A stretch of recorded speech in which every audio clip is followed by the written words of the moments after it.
বন্ধুরা, এই মেয়েটি তার বাবার মোবাইল সে ঘুমানোর পরে তার চোখের সামনে মোবাইল ধরে লক খুলে ফেলে আর তার ভাইকে ফোন করে পাশে রেখে মোবাইল চলে যেতে থাকে। এদিকে তার স্বামী ফোন ধরে হ্যালো বলে। তখন মেয়েটির ঘুম ভেঙে যায় আর বলে, তুমি আমার রুমে কি করছো? সে বলে, এমনি এসেছি। আর তোমাকে কতবার বলেছি আমার পারমিশন ছাড়া আমার রুমে আসবে না। তখন সে বলে, ঠিক আছে আর আসবো না। সে বলে, কথা তো অনেক বলো, এটা বলো কাজ সব শেষ করেছো নাকি? সে বলে, যাচ্ছি। এই মেয়ে বলে, যখন থেকে তোমার স্বামী মরেছে সেদিন থেকেই তোমার ভাই আমার উপরে বসিয়ে দিয়েছে। কাজ কাম তো নাই, আর শুধু বসে বসে খাওয়া। ওদিকে তোমার ভাই হসপিটালে আরামে বসে থাকে, মনে হচ্ছে কারোর সাথে সম্পর্ক আছে, এই জন্য তো তাড়াতাড়ি বাসায় আসে না। তখন তার গার্লফ্রেন্ড চলে আসে আর মেয়েটি বলে, চলে এসেছো তুমি, এসো আমার পাশে বসো। তখন ননদ বলে, ভাবি এই ছেলেটিকে যখন ভাই থাকে না তখন প্রতিদিন আসে। তখন সে বলে, তোমার জানার দরকার নাই। আর বলে, তুমি যাও তোমার কাজ করো আর গেট বন্ধ করে দাও। এদিকে ছেলেটি বলে, কিছু একটা গড়বড় আছে।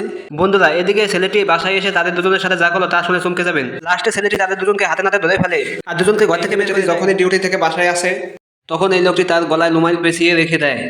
এরপর মিলিটারি স্ত্রীকে বলে, তুমি যা চেয়েছিলে আমি তা করে দিয়েছি, আর এখনই আমার 5 লাখ টাকা দিয়ে দাও।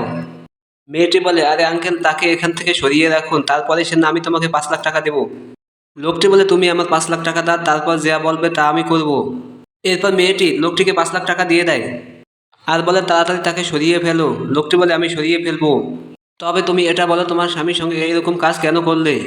মেয়েটি বলে, আঙ্কেল, আমি অন্য একজনকে ভালোবাসি, এই জন্য আমি মিলিটারিকে রাস্তা থেকে সরিয়ে দিয়েছি। এখন তার সম্পত্তি সব আমার নামে হয়ে যাবে।